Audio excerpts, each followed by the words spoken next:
Grabe, ang ganda. How old are you? Guess how old I am? 22? 22! 26? No. Older? Oh my God! Number one, the 7 years. Number 2 is 7 months. 7 months? Yeah. So ito yung room natin. May pa-balcony sa labas. Okay, pwede kayo mag-yosi dyan. Ako di ako nag-yosi. And then, may mga pa-flowers sila. Kalatuchi ba yan, guys? Chill-chill lang yung mga tao. Mahangin.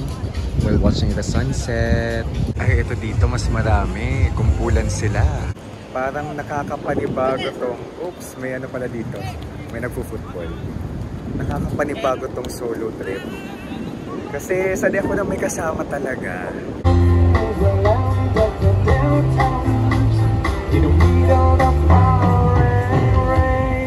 Hello guys! Kumusta kayong lahat? Here from Bali, Indonesia. This is Dave, Nakuripo Traveler. And it's our first time here in Bali. And ngayon, nagsusolo trip tayo guys. It's a solo adventure. I'm by myself. I'm used to traveling with my friends and family. But for a change and for stepping out of my comfort zone, I went here to Bali at So yes, ngayon nasa Gojek tayo ngayon. And again, I'll introduce Kuya Puto. Okay, there's many introductions because there's a lot of vlogs. And yeah, from airport to our hotel, it's our first day today. From the airport to our hotel, nag-Gojek lang tayo. Or itong ride-hailing app nila. Ito, nagmomotor tayo, bilang adventurous tayo. And my gosh, may traffic din po sa Bali just like in the Philippines. Is this still Kuta? Yeah, it's all still in Kuta. Oh, Kuta is nice. The next part is Seminyak, you know? Ah, the next one is Seminyak already? Yeah. Okay, so this one is in Kuta. But I'm shortcut here. Okay, so we're having a shortcut to Seminyak from the airport. And guys, ang ganda ng Bali. So first impression, I love Bali. So ngayon mag-Gojek lang tayo kasi mura. Imagine from airport to my hotel, it's worth 100 pesos. And guys, kung kayo ay magbabali or may trip abroad or in the Philippines, mag-book kayo ng inyong activities at hotel via Klook. Okay? Kasi makaka-discount kayo kung gamitin niyo yung aking promo code DAVEPINO. And of course, convenient. Pwede kayong mag-book ng different tours. Na-comment ko sa baba yung nabiting tours.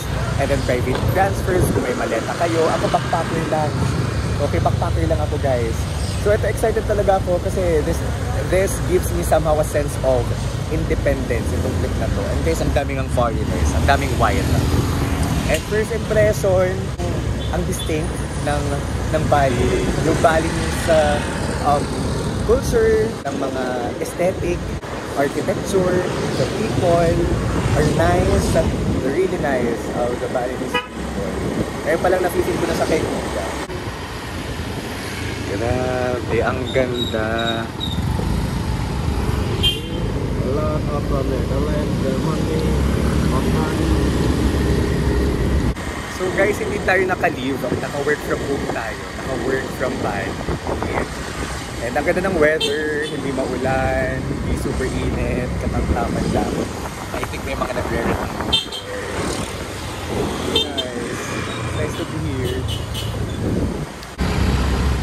Alright. Kuya is saying there's a lot of good massage. Okay, the Balinese style massage. I will experience it really, especially now that you tell me that you have good massage. Yes. And there's a lot of foreigners who are renting bicycles. I mean motorbikes, right? Yeah. They have a license. Oh, they have license, international driving license. Oh, in the internet, yeah, that's where I work. So I'm not a full-time YouTuber. So I work with data and research. Yeah. So I wish to work here, work from home here for like a month because I feel like it's really a nice island to work at. Because you said 7 days is too short. So I should come back here. Akala niya full-time YouTuber ako, but no. How I wish I'm a full-time YouTuber who earns a lot. Because if I'm that YouTuber who earns a lot, I think I'd live here for at least a month. you're working 20 hours. Yeah. 20 hours a day. Yeah, life is so hard that you have to work. But you enjoy your work because you get to meet a lot of people. Correct. Like you, like me. Wow, you like me? Thank you. Oh, there's a lot of nice hotels here. Oh my God. Nice, super nice. Which is your favorite area in Bali? Yeah. Oh, Uluwatu. Isn't it far from here? Yeah, far away from here. And the white sand, right? Yeah, which Thank you. Terima kasih. Bleep po to. summer. Sorry? Suksumu. You're welcome. Thank you. So nakarating na tayo sa hotel natin, guys. Ito yung area niya. So may mga kainan, may resto bar, may restaurant here. Ito siya, yung hotel, Bali Ayu Villas. Here, so nabook natin to via Klook. Around 1,600 per night. Good for 2 na siya. So pwede nyo itong i-book via Klook. I-comment yung link sa baba. Alright? So ito na nga, guys. Tayo ang unang bungad dito sa Bali Ayu Villas. So ito yung room natin. May pa-balcony sa labas. Okay? Pwede kayo mag-yosi dyan. Ako di ako nag-yosi. And then may mga pa-flowers sila. Kalatuchi ba yan, guys? 2 kama. May free water everyday. Ref. And then TV. And then this one, vanity mirror. Vanity mirror. Pwede tayo mag-work dyan since naka-work from home tayo. Then may cabinet. Ayan. Ayan. And then ito yung CR. Diba? Sana na-enjoy yung quick tour na to, guys. And again, 1,600 pesos lang to sa Klook. Okay? Bali Ayu Hotel and Villas. So it's 5 PM, guys. Nakapagpahinga na tayo, nakapag-vlog-vlog, nakapag-meeting. Nandito tayo sa room natin, dito sa Seminyak. And now, we're ready to leave. Okay. So guys, itong room natin, pang 2 siya. Pero I think kaya pa ng 4. Ang laki niya. Okay, so, ganda din sa labas. Makita ko sa inyo. Ayan. Laid back. Daming plants. Tara guys, patayin natin yung aircon. And then, let's go. I-lock natin siya.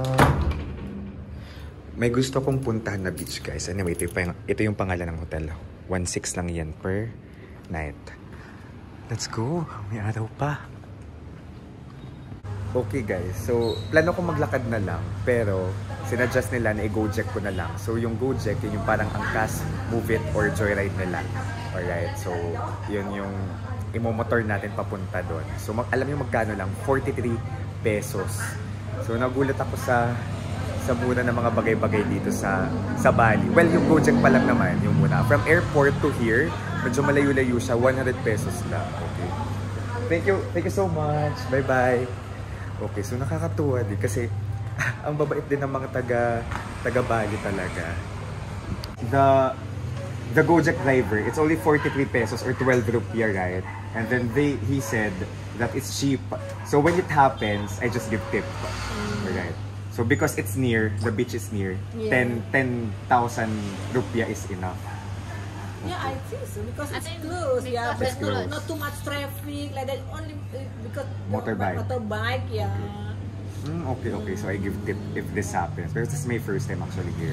Okay, thank you so much. And you photocopied my passport. And you're telling me to really... Because if you give tip 50, it's okay. It depends on you. But the pay for the they only 12,000. But 12,000. yeah, and Again, he okay. wants pay. I get tips it. more, Yeah. But that's depend on you. But for us, 10,000 is 10,000 is Yeah. enough. 10,000. Thank you. You're really good. You're so good. Thank you so But much. be careful. I'll be careful with my things.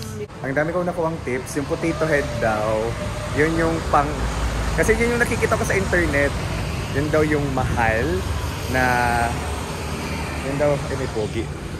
It's Dave, yung Double 6 Beach daw guys, yun yung pinakamaganda dito sa Seminyak. Yun yung sabi sa atin ng mga ate sa hotel. Very helpful. Ito, nag-Gojek na naman tayo. Gojek is live. Saya naman. Saya magmotor. Dami nating na-explore. Daming clubs dito sa Bali. You have business in Philippines, no? No, I don't have a business in the Philippines. You don't have. Yes. You the company in the Philippines. I work in a company in the Philippines. I work in a data company. And I do YouTube on the sideline. Oh, good. Yes. How old are you, sir? Sorry? How old are you? Guess how old I am? 22. 22! 21. Oh, I look like 21. Old or young? Older. Older. 27. Oh, you're great. Yeah, I'm 27. Oh, yeah. Oh my goodness. You Okay, guess, okay. you I'll guess guess. how old you are. 26? No. Older? Yes. 28? No. Huh? 29? No. 27 too. No. Huh? Your line of 3? 35. Oh, you look 26. No, no. Oh. And we married. We have 2 children. I have 3 children. 2 children, yeah. Oh my God. Number one, the 7 years. Number 2 is 7 months. 7 months? Yes. Wow. Wow, you have a family. Yeah. Oh, I didn't know. It doesn't show. Yeah, because is this the best beach The best beach. in Seminyak? Yes. Oh, really? Here, the very best. This is the very best Yeah. among all the beaches. Yeah. Double 6? Correct? Double 6. Double 6. Oh, there's a lot This is of things happening. Airport at the beach. Okay. Yeah. You like ATV? ATV? Yeah. ATV? Yes, I don't ride. Yeah. Oh, there's a lot of restaurants here. Sinasabi ni Kuya that businesses here are owned by tourists and they have a lot of money because a lot of tourists are here. Yeah, very good the business is Very good businesses in Bali. Yeah, the very best. All touristy. tourists is coming holiday. Yeah. And it's good for the Balinese because more money are coming in. Yeah. More jobs for Balinese people. Say thank you sa Philippines. Say thank you Philippines. Terima kasih. No, joke. No. Salamat. Ha? Salamat. Terima kasih. Salamat. Selamat. Yes. Gini. Taksi. Ito na, yung best beach daw. Dito sa Seminyak. Seminyak. So this is the Double 6 beach. Ito yung nakita natin sa photos na maraming couch and may mga umbrellas. And ayan pa sunset na guys. Daming foreigners talaga dito sa Bali. And dami ding locals. Yung sinasabi sa atin kanina nung mga nasa hotel, ang mga nagpupunta dito ay mixture ng locals and foreigners. Chill-chill lang yung mga tao, mahangin, while watching the sunset. And hindi siya white sand guys. Hindi siya na-expect mong white sand talaga. So I think yung okay dito ay yung culture, yung maraming restos, maraming ganyan na mga pa-couch, may mga pamilya, ayan, mga nagpipicture-picture, foreigners. So, ito yung kanilang beach. And gusto ko yung beach nila kasi pwede magtampisaw lang dyan sa may gilid. Pero may mga nagsasurfing din. Ay, girl, may masya si Kuya. Anyong hasayo. Siya rin.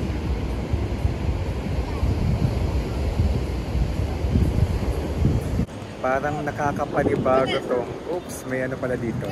May nagpo-football. Nakakapanibago tong solo trip. Kasi sanay ako na may kasama talaga. Pero ito, mag-isa lang ako. nakakapanibago lang. Sanay ako na may kasama.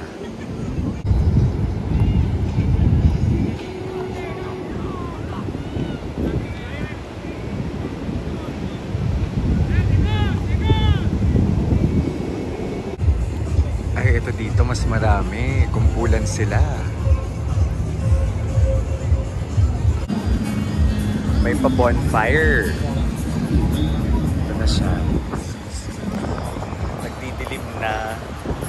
Alam nyo guys, kung makita nyo talaga yung Boracay in person, yun talaga yung wow, breathtaking. Pero alam ko, napapanood ko rin naman sa vlog na meron din naman talaga mga white sand dito at pagagandang beach. Pero I think yung napuntahan ko talagang beach na, as in, pagdating ko sa area, it's Boracay talaga na. Wow, ang ganda. Yung mga coconut trees with the halos tapos golden hour, then the white sand. Grabe yung Pilipinas. Pero ito, ganda din naman yung sunset. Yeah, I think best sunset nakita kay Bora.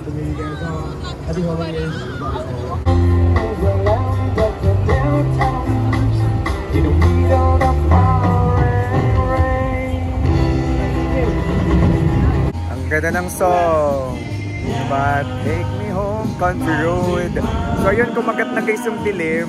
So yung ginawa natin dito sa Double 6 Beach ay naglakad-lakad, binaybay itong kahabaan. Tapos nakita natin ang daming nangyayari, ang daming tao. It's a mixture of both locals and foreigners. So masaya din mag-people watch dito. So minsan may mga cuties, mga naka-topless pa. Charot. So ayun, yung first day natin dito sa Bali, okay naman siya. Nagtrabaho ako from the airport, nagpunta agad ng hotel, and then nag-vlog ng content and work. And then today, na-feel natin talaga yung hospitality ng mga Balinese. So this reminds me of home kasi tayong mga Pinoy ay very hospitable din. At naramdaman ko siya sa mga tao dito sa Bali. Tapos ang ganda ng mga architecture, diba? Ang ganda. It's distinctly Bali, kaya pakiramdam ko talaga, nasa Bali na talaga ako. Ayun, nasa Bali naman kasi talaga ako, pero gets ba? You know what I'm saying? Baka hindi ko na siya na-relay ng maayos. Pero ayun, I love it here. And marami pa tayong araw dito sa Bali. First day pa lang ito, solo trip. And iba yung charm ng mag-isa ka lang talaga, nananamnam mo ng very surreal, ng very pure, ng very surreal, ng very pure yung mga bagay-bagay sa paligid. Mag-isa ka. So yun, can't wait to explore more of Bali. May mga activities tayong Binugbayaklok, yung Nusa Penida, tapos yung Ubud. So I'm sure ma-enjoy natin yan kasi nakita ko yung pictures, ang gaganda. So thank you so much guys for watching. This is Dave, the Kuripot Traveler. Guys, let's live our best lives. Bye bye!